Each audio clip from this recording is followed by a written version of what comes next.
ABC One Television. ABC One Television. ABC One Television. Le leader en actualité. Et voilà, mesdames et messieurs, chers fidèles téléspectateurs, chers internautes, bonjour, bonsoir, ça dépend de l'heure à laquelle vous nous regardez. À travers le monde, vous qui êtes aux États-Unis, vous qui êtes en France, partout, à travers les 5 continents, nous vous disons merci, shalom. Vous savez, mesdames et messieurs, quand nous dormions, il y avait quelqu'un qui faisait la sélection, permettez-moi, des joueurs qui vont jouer dans l'équipe mondiale des êtres vivants. Et Dieu a jugé bon que votre nom soit repris parmi les vivants ce matin. Ça dépend de l'heure à laquelle vous nous regardez cette journée. Merci beaucoup. Donc, il y a des ceux-là qui étaient plus intelligents que toi et moi, plus sages, plus fortunés, je ne sais pas quelle qualification, mais qui n'ont pas pu voir cette belle journée. Mais vous et moi, nous avons quand même eu cette opportunité de voir cette belle journée. La raison pour laquelle quand on se réveille le matin, il faut savoir dire merci Seigneur. Parce que merci beaucoup. Bienvenue dans cette émission Ciel ouvert. Les informations. Il y a ABC One Television. C'est Jésus-Christ qui est le number one. ABC One. Le one, c'est Jésus-Christ. Donc, on a 4 chaînes. Alors, mesdames et messieurs, il y a un phénomène et dérangera plus aussi la jeunesse. Écoute ça, même mari de nuit. Et baby ça, même vie à bateau et belé. La masturbation. Alors, masturbation est zanini. Je ne suis pas seul. Naza un plateau nangai, bien aménagé. Na des grands hommes de Dieu. Il s'agit bien du prophète Béni Manda Oyazali, responsable. Il y a Assemblée de Ministries. Ah, Shalom Ministries. Ok. Shalom Ministries. Tous années Anna Plateau. Bonjour, Papa Béni. Bonjour, Papa Jimmy. Bonne santé. D'accord. Il n'est pas seul. Tozapé na notre prophète, le prophète Lo, hein, le Seigneur, hein, de Lord, Lord de l'eau. Oyo Mama Chantal Azo comprend la vie. Chantal Ayao. Bonjour prophète de Lord. Oui, bonjour Papa Jimmy. Bonne santé. Oui, par la grâce, tout va bien. Merci, par la grâce, tout va bien. Je comprends que la santé de Jésus, bien sûr, physiquement bien, mais intérieurement, on souffre. Hein, donc, mais moi, je pense que le prophète Bénin, prophète de l'autre, basa très bien par la grâce de Dieu. Alors, nous allons parler de la masturbation. Prophète Béni. Non, préféré bien parce qu'il y a lingala pour na Mikilia Poto partout na Orléans, dans la Noël Boyembe, dans Orléans, alors, prophète, masturbation, d'abord, ils en nini. Merci beaucoup pour la parole, Papa Jimmy. Topamboli bande konyo soyo bazolanda biso sikoyo.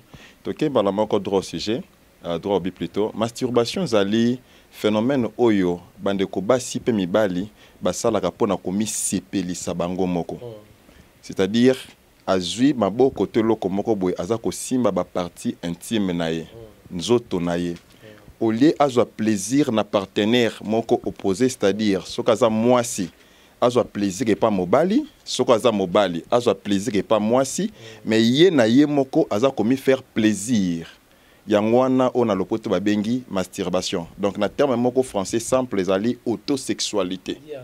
C'est-à-dire mutu ye moko aza komi sepelisa. Auto-érotisme. Voilà, effectivement, auto-érotisme. Donc, yangwana masturbation. Et tout ça, selon les statistiques, tout ça là, à gauche et à droite, aujourd'hui, il y a moins 3 personnes sur 4 basali victimes, il y a procédé wana. Au moins 4 personnes sur 5, basala au moins une fois masturbation na vie na bango. Donc, yangwana vraiment moli mosanto a convaincu kibiso tolobe la sisio pour la délivrance yaba na nzambe bisika nyonso o bazali bakangolama na molimo ya masturbation. Merci. D'accord, merci beaucoup prophète Béni Manda. Je crois que vous comprenez.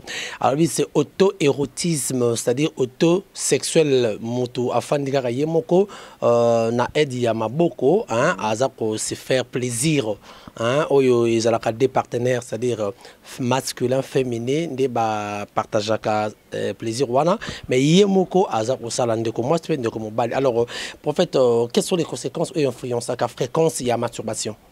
Par conséquent, c'est ça est belé. Non, pardon, les influences plutôt. Autobengi loko la ba cause ya masturbation. Ba cause c'est belé. Nako épinglé 3 causes. Première cause ezali d'abord dit na complexe. C'est-à-dire naza comme ko se faire expliquer parce que ngai le naza musali nzambe mosakoli, il fut un moment na vie nanga j'étais aussi un masturbateur. Nga moko na viva makambo wana. Yo mozali témoin en open oculaire vivant dans ozaki grand masturbateur. Expert. Un expert en masturbation. Un expert en masturbation, par la grâce de Dieu, Dieu m'a délivré. Il y a un peu de tinibi, son a délivré bande comme ça, a délivré bande comme ça, bazala qui loko langai. Dans le bas qu'ils allaient liboso les cambias complexe. Complexe, c'est-à-dire complexe allaient lier na ba facteur rebelle. Et l'autre pour ça rabatumi ba se masturber, ça peut-être complexe, il y a infériorité. C'est-à-dire quoi? Aza na pour ça ba plaisir. Au lieu azouango pas partenaire, aza comme on a le lenge ya zali. En fait, il faut expliquer, Azongo pas partenaire Moussoussou, il est sinini. C'est-à-dire quoi? Il est normal que Moutou a éprouvé pour ça yanzoto. Moi si tomobali. Relation sexuelle. Parce que ezana ba problème monsieur zanini. Moutou ndenge azali akokoza la munene makasi. Ndeko moi si. Moyen mibali balanda ye ezate. Nde sikoyo ami alukisko moyen oyo a pallier déficit wana. Azomona ndenge ya zali moeba lula ye ezate. Toneti biso voilà neti biso bana mibali boye ozoluka ba catégorie ya basi ozaka na bango posa. Ozozwa bango te. Nde sikoyo okomi kozwa bango na ba image to na ba pensée. Naza na posa na bana mwasi boye osimaginer ye nde okesiko komi simba pona o se faire plaisir. Oza incapable ya ko acquérir eloko moko.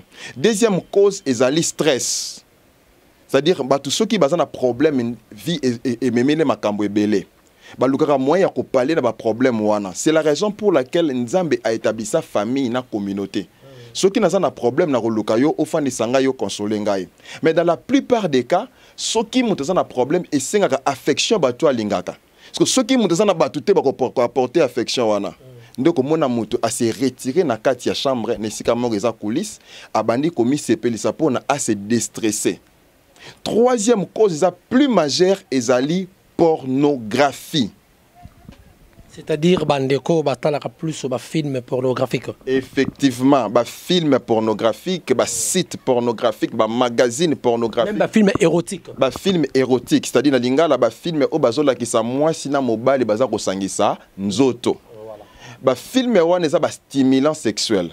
C'est-à-dire ceux qui na idée au basale la kango ezalaka pona ko pesa batu posa nzoto. Pona ko matisa posa wana. C'est que ceux qui mutu atali ba film wana mingi koti na kati ya subconscient na ye. Nzoto eko réclamer et a pratiquer yango. Maintenant, ceux qui partenaires ya ko sala yango azate to, ceux kaza mwasi, ceux qui mobali oyo azomona film wana azate pona procurer plaisir wana nde ko mona batombe siko yo na nini na masturbation. Donc ba cause na yango yangwana. Donc, la cause est multiple, mais 3 grandes causes sont énumérées dans le biais complexe, il y a infériorité, stress, na film pornographique. Donc, sur Internet, il y a aujourd'hui plus de 1 million de sites, Papa Jimmy. Mais oui, c'est vrai. Quand nous regardons aussi certains sites, en tout cas, on a beaucoup plus Maman Chantal Ayao parce que à ça, site où vraiment, à l'objet que ils ont en Zambie, mais les locaux comme un peu mal là Internet, surtout là YouTube, pour battre au plus, il faut mettre plus de bêtises, il faut porno, tout le monde a fait monsieur Belé, 100% bêtises, on a évité ces genres de choses aussi. Il y a un peu provoquer Moutou à se masturber. Effectivement, parce que n'éditer à moto ezali sacré. Depuis que Mouta salaki li sumo, parce que lorsque Dieu avait créé l'homme et la femme, bazalaki revêtu na kembo ya Nzambe. Bazalaki bolumbo. Mais gloire ya Nzambe bande ko bomba bolumbo na bango. Tango ba sali li sumo, gloire et longwe de ba ko se retrouver bolumbo. Nzamba lingara mutu atambola bolumbo te. Ndo mo na Bible zolo ba Nzamba salaki lamba poswa nyama, ake ko bomba bolumbo wana. Nesiko Satan apona ko combattre volonté en Nzambe akomi ko pousser batu ba milongole subilamba ba zonga na état bolumbu ko lakisa ke musala o Yesu sala ki nekulusu pona ko zipa bolumbu ya batu eza na impact te. C'est-à-dire olé intimité nidité ezali kambu ya mwasi na mobali na chambre na bango baza ko sango pona lokumu ya Nzambe soki babalana tout en respectant sur les principes divins. Les principes divins. Voilà. Et abimi siango et comme exposé en na télé au vu et aussi de tout le monde pour na stimuler batu na kobo na fornication na impudicité ko stimuler batu na lisumu ozolanda et puis pornographie nengeza bongo la plupart ngana oti na monde wana. On va en parler. Je vous remercie beaucoup. Je vous remercie Nabiso partout. Toyena et pas il y a prophète des Lod, hein, des Lod Oyope Tozana Awa. Il y a Shalom Ministries, Bangwaso Kamba ministère wana. Alors papa de Lod dans Yokinenge papa Lobi masturbation et a énuméré parmi les causes. Est-ce que ceux qui ezali na tontine moko boye ou bien jeune garçon à ça là en trop, est-ce qu'il y a des conséquences zappées sur la vie spirituelle? Oui, pour moi, normalement. Parce que la première des choses, c'est misepelisa mingi, parce que le bitolo banalinga la plus, misepelisa mingi, et ça crée de certains effets ou du minaka premièrement. Misepelisa mingi na posa ya nzoto. Na posa ya nzoto, voilà. Donc misepelisa mingi na posa ya nzoto yomoko et créaka premièrement faiblesse de l'esprit. C'est-à-dire, il y a des certaines capacités spirituelles, dons spirituels, et lorsque vous avez pratique mingi yomoko, et ça quoi affaiblir yo. Mais donc dans le domaine il y a spiritualité, et ça quoi affaiblir yo, il y a des certaines vitesses de l'esprit, normal. Et causa les sous-souter parce que oso commettre biloko moko o eza d'unité devant Dieu et devant même la vie chrétienne. Et c'est là que ils a déconseillé. Moi je dis na lobaron na batu nyonso o basala kango partout dans le monde o bazoyo kangai. Bible est clair que en réalité de l'homme c'est l'esprit. Il faut premièrement de garder des choses de l'esprit. Et lorsque osako se faire comme sepelisa yomoko, osako faire affaiblir ton esprit. O tolobaka osako attirer des problèmes spirituels. Ba combat moko inutile na vie na yo et osako se rendre compte des places ezouta. Il y a la plupart ezouta kaka na makambo zosala sans le savoir. Aux autres détruit même environnement na yo sans le savoir dans le domaine spirituel. Et c'est là que bateau nyonso o basala kango vraiment na zo ebiso na kombo nzambe il faut luka délivrance. Tu dois chercher la délivrance pour na efongola esprit na yo parce que il y a des démons au baka ko fanda ko agir par rapport à ba actes opposés. Peut-être premièrement qu'on trouve en normal que au sali yango, mais deuxièmement troisièmement il y a un esprit ko siéger et commission habitude. Et au fur et à mesure de ça, ils ont affaiblir l'esprit na yo. Ils ont permettre yo de trouver que aux un monde normal. Et quoi affaiblir l'esprit na yo nandenge nini et comme ça au bandoko ba ko tanga te ou ba ko sambela te expliquez un peu ça et quoi affaiblir l'esprit nandenge nini. OK. Donc to kenango na ko expliquer hein. Donc quoi affaiblir l'esprit ça dit simplement moni chrétien nyonso, moi na nzambe nyonso. Esprit na ezalaka toujours éveillé, puis ils sont toujours en mouvement. Mais lorsque tu fais ce genre de choses, ils ont ça accès dans le monde des ténèbres pour la vie. Ils ont combat. Ils ont fongolé la combat inutile. On se rend compte qu'il y a certaines choses où il faut gagner la facilité, mais il faut améliorer la difficulté. Il y a des certaines connexions avec le Saint-Esprit que nous allons la facilité, mais et comme nous la difficulté. Pourquoi? Et tu fais des choses hors volonté en Zambie. Voilà, merci beaucoup au prophète Delo, Nzambe Apambolo. Je crois bien Bandeko Bazo comprendre. Merci beaucoup Bandeko Bazo Ndangai à partir il y a Châteauroux, hein, maman Rita Boyembe, Jean-Mathieu Boyembe et je pense également à Bénédicte Boyembe au zone à partir à Châteauroux, na Bosani Pété, il y a Brigitte Chimalanga, kuna na Paris. bandeko bozo comprendre parce que o bazolo bila cible ezaka te bandeko ya Congo eza aussi bandeko bafani na Asie parce que mingi tout monde kama pe na bandeko pays développé mingi ezana ngo le roi comme nango chose moko normale normal donc c'est avec cette fameuse émergence développement yotozalango bazolo bakeno la technologie les modes de la technologie élargie les mondes deviennent de plus en plus petits monde de comment petit parce que pour la technologie est très élargie et on a moins modernité côté tout le monde normal alors prophète entre le jeune et les personnes plus âgées banani ba se masturber plus. Merci beaucoup papa Jim pour la maloba na zako épingler eloko moko très important et bon on a coupé sa réponse na otuna na yo ba tebele balobaka masturbation nzama pegisa ngo na Bible était parce que le mot masturbation c'est figuré nulle part dans les Saintes Écritures. Oui, parce que retour à la parole, il faut se référer toujours à la Bible. Yangwana nazoko ede bandeko bazolanda biso to tanga makomi moko na Romains chapitre 1er à partir du verset 21.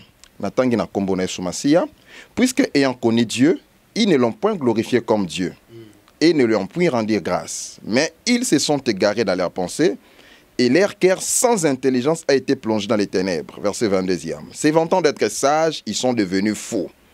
Et ils ont changé la gloire de Dieu incorruptible en image, représentant l'homme corruptible, des oiseaux, les quadrupèdes et des reptiles. Verset 24, c'est pourquoi Dieu les a livrés à l'impureté, selon les convoitises de leur cœur, en sorte qu'ils déshonorent et même leur propre corps, et qui ont changé la vérité de Dieu en mensonge, et qui ont adoré et servi la créature au lieu du Créateur qui est béni éternellement. Amen. C'est pourquoi Dieu les a livrés à des passions infâmes. Yoka Sikoyo. Car leurs femmes ont changé l'usage naturel en celui qui est contre nature. Et de même, les hommes, abandonnant l'usage naturel de la femme, se sont enflés dans leurs désirs les uns pour les autres, commettant homme avec homme des choses infâmes, et recevant en eux-mêmes les salaires que méritait leur égarement. Bato baza na Bible nanda ko kiko continue tine verset 32 makambo Paul azoba na Romain. Awa tozolo ba makambo phénomène de masturbation. Na religion nyonso na monde toza na deux plus grandes religions, les religions chrétiennes na religion islam musulmane. Na islam même masturbation est déconseillé. Même na islam. Selon Korani, naba écrit islam, masturbation basala kango recours na dernier niveau selon bango. C'est-à-dire mobali to mwasi azako alinga sala mabe moko be makasi pona ko éviter grand péché. Nde akoki ko kende na masturbation mais il faut se purifier plus tard parce que ezako bebisa nzoto nae.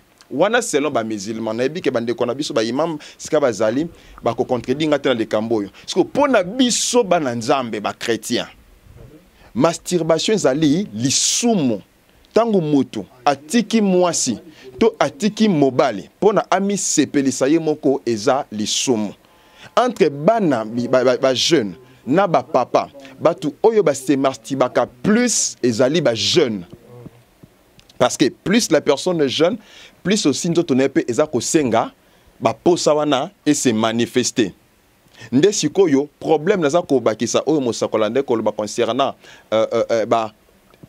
makambo yo masturbation memelaka moto porte ya munene oyo démon wana ya ba mari d'esprit to ba femme d'esprit to benga bango bizima mari de nuit femme de nuit et utaka na masturbation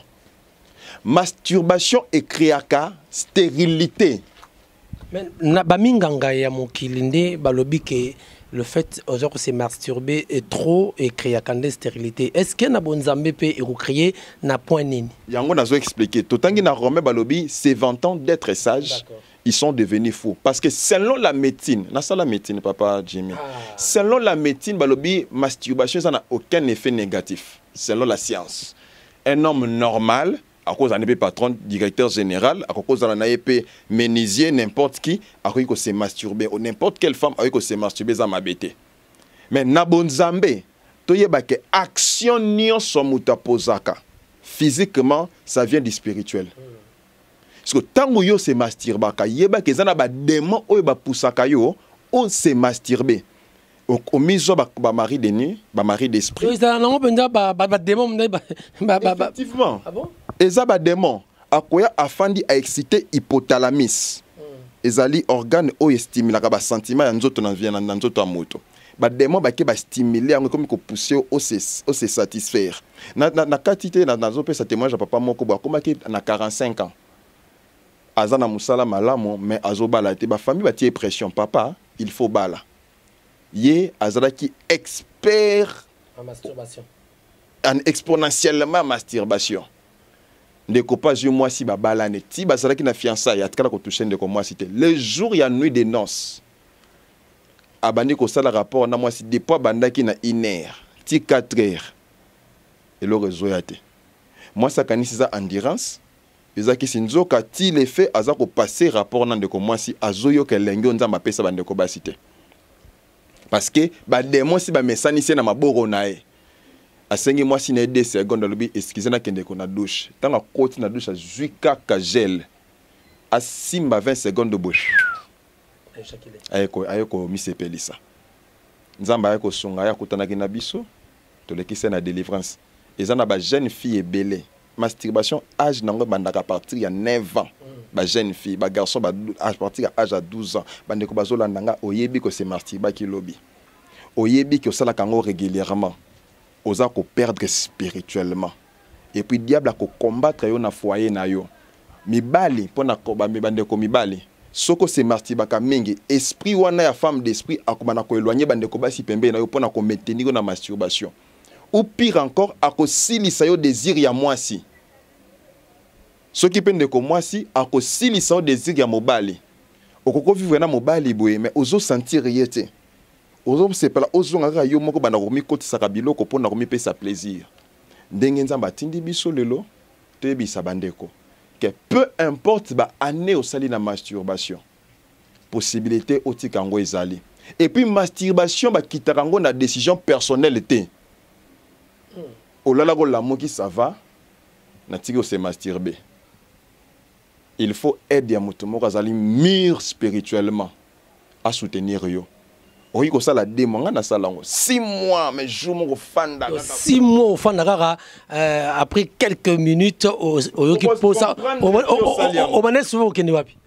Non, au côté na chambre presque que c'est belé ba na toilette na douche be mi simbi pas aussi soulagé sentir après qui culpabilité organise le roi moli mosa dans ces pela c'est soulagé ça va soulagé nzoka oza komi boma. Mais en fait prophète avant de passer micro et pas il y a prophète l'autre et ça surtout ndenge bazo na poto biki bana ya poto vraiment koto wana on a habité baza penza ba mona ngoza na ngoma bete ndeko mo abi atindenga message alobi que avant toute l'émission yo abi et ça la kailo côté ba bonzamana bozo cause parce que ya banda ko sala yango et puis ti le là ça na endurance balipé donc ça na le côté il encourage les gens. Ce qui totange na makomi ma santo na Romains chapitre 1er ici ka Paul azo na bandeko na biso à Roma alobi baza ko déshonorer leur propre corps. Notre corps est le temple du Saint-Esprit. C'est-à-dire il faut nous autres na biso totiango pona gloire ya Nzambe. Tango moto azako se satisfaire ye moko azako suyer nzoto na ye. Et puis nzoto o ezali suyer et comme ka temple ya ba démon. Yo komo noza normal. Au bali, au boti, mais au yebite nini au perdre spirituellement. Au se faire plaisir. Voilà, au se faire plaisir pour na lelo. Mais au yebite problème ni ko ela après 15 ans et pire encore ezali nini. Mukolo na tango toko bengisa maliboso ya trône ya Nzambe.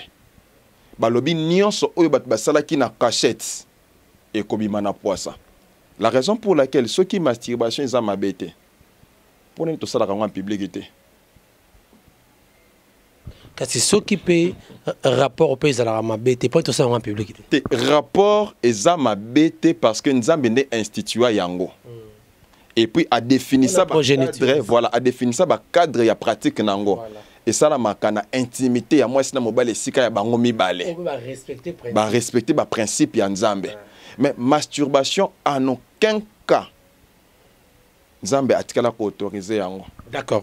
Merci beaucoup, Toza, pour continuer. On nous fait signe que Tozo qui est chuté, bien sûr. Mais Toza, nous, na PCP Mbote, na bande konyo, so Dadi Boyembe, kuna na États-Unis, na Washington, ndekomoko a tuningai, a lubina ebisa, na tuna na nu pe mutuna panabino. Est-ce que mutu oyo azo sa la masturbation? Hein? Azo sala na ye bon azu occasion te tam susu ki ayo kabate mele boy ba yebisa ki zala mabe. Est-ce que mutu lo ngana pe so que un jour trône et trompette sonné, est-ce que akokene li felo ou bien à cause de la paix nzamba okipe ni masumo wana te surtout à kena église à cela gane bien makambutu bien mais sauf que c'est masturbatoire trop. OK, na domaine il y a Lola. Là c'est autre domaine. Donc, l'eau a formé l'angoisse à mon corps. Tu vois, accepté Seigneur Jésus-Christ comme Seigneur et Sauveur. Mais il n'est pas Yambaye déjà. OK. Mais son problème, là, on peut parler sur la concernant la couronne. Parce que, OK, non, la Lola, mais si tu es rempli de péché, et là, il y a affaiblir l'esprit nayo. Et na Lola, ils ont une catégorie de par rapport, il y a un dengue, nzamba placé là. Si vous comprenez, on va comprendre. OK. Bon, ceux qui vont comprendre, oui. Donc c'est ça. Mais dans le domaine, il y a péché. Donc il suffit seulement que tu es en Christ. Et là, tu es sauvé. Mais ça ne peut pas dire que ce qu'on a sauvé, on continue à vivre dans la vie à ma bé pour nous sauver. Voilà. Non. Donc il peut être sauvé à Yambi Christ, mais il faut abandonner Viwana. Donc conseil ngala repé sandekoana.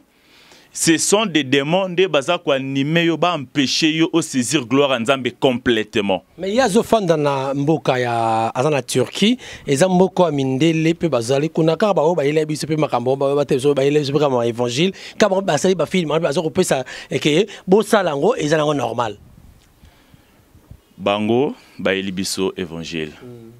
Et bango moko pe balobi basala yango eza normal. OK, OK. Parce que le prophète a aimé la Bible film.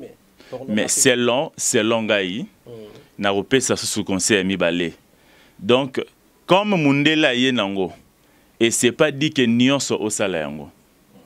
On dit simplement que ya malamu to zema beto sanini to boaka.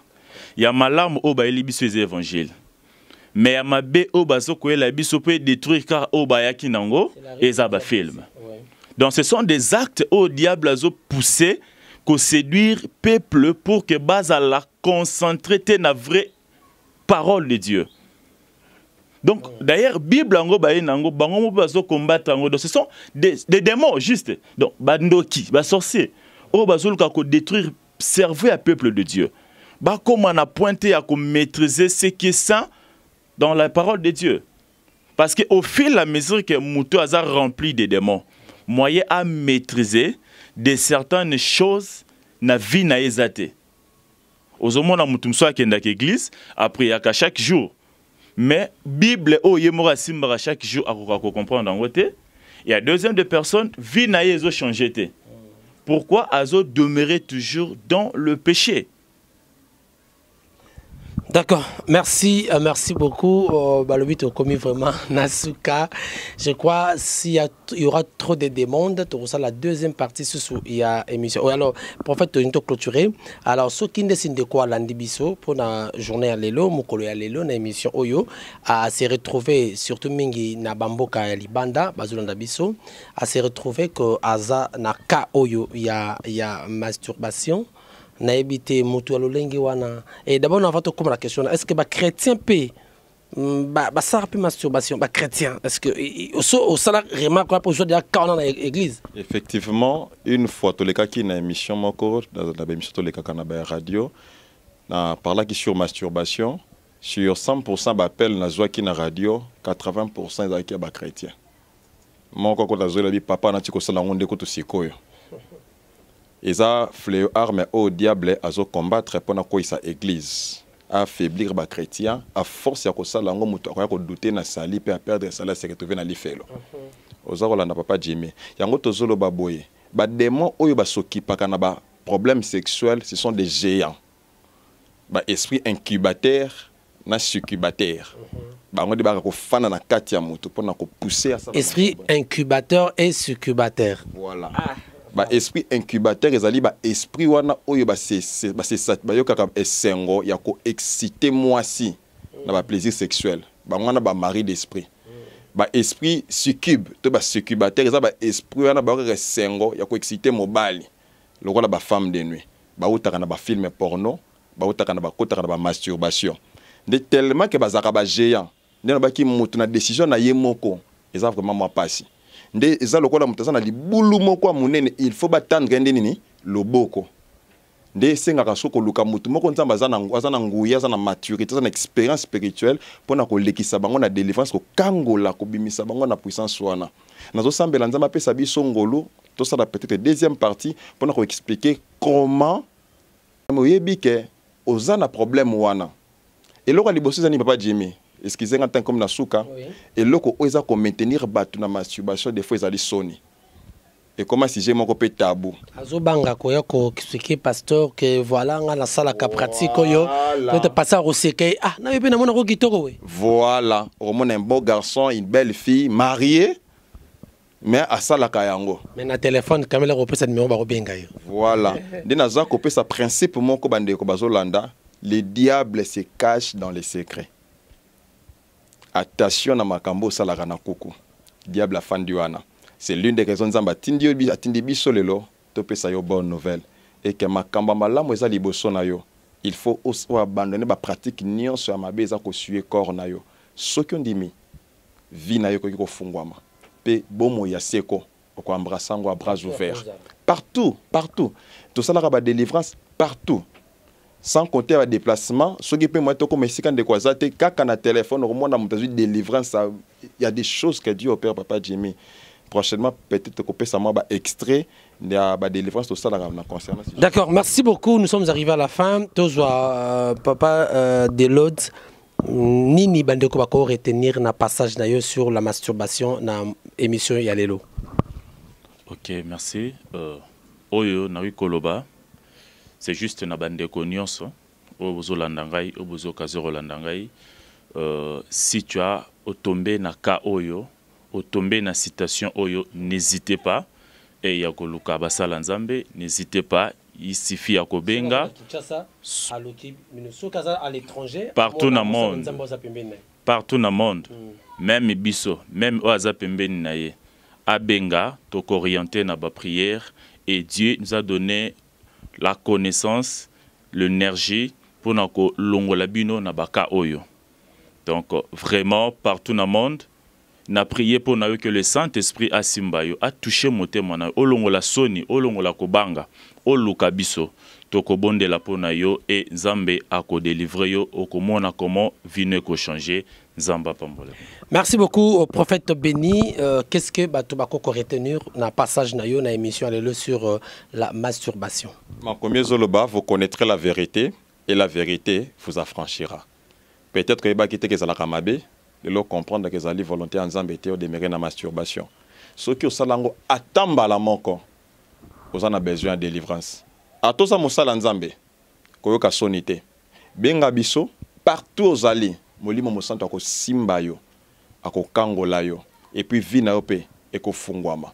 Yango wana papa Jimmy, sina peut-être ko permettre ngana pesa ba coordonnées na biso. Moi numéro ça va. Soko za libanda benga biso na plus 243 97 00 59 174. Na bandeli plus 243 97 00 59 174. Pour la bande de la zone CFA, plus 243 97 00 59 174. Et ça est valable dans le réseau comme WhatsApp. Ceux qui posent na Facebook, talabiso na prophète Béni, B-E-N-I-H, Manda. Au titre de demande commis, il y a toute une équipe de puissant que je salue, les pasteurs Hervé Pentecôte Lelo. Na évangéliste Hervé Bote si kaza na pesi bango bote bande ko to travailler na bango pona ko bimisa ba na Nzambe na emprise wana nazo zela ba appel na bino molimo mo santo convaincre bino atindi biso pona bino Nkolo apambola bande konyo sisika bazali.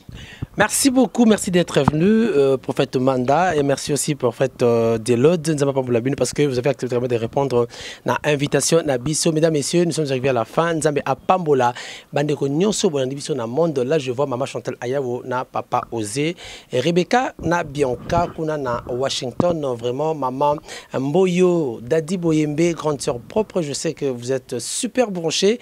Nangonga Oyo Penake na France, on a kepe sa mbote mingi na moto babengi Noël Boyembe na Orléans. Na moni Mama Suzy na Orléans toujours Penake na Châteauroux. Na moni Rita Boyembe, Jean-Mathieu Boyembe, Bénédicte Boyembe et Brigitte kuna na France Chimalanga. Na pesi mbote na papa Jenny diacre na église ya chambre haute na Paris. Donc diacre papa la biso Jenny diakenois, voilà, papa Jenny, Pambola yo. Esika Ozali, voilà, Timothée Rissa, c'est également Kuna Ngwanzu, voilà. Papa Timothée, le prophète qui l'a, prophète Trésor Imoti, et puis Mercia, le métier noir, Nzambe Apambola, les grands chinois.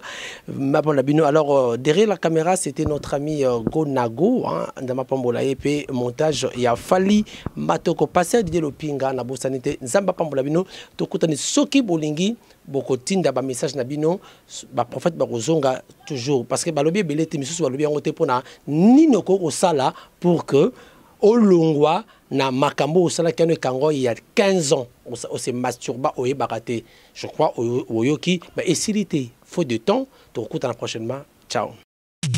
ABC One Television, ABC One Television, le leader en actualité.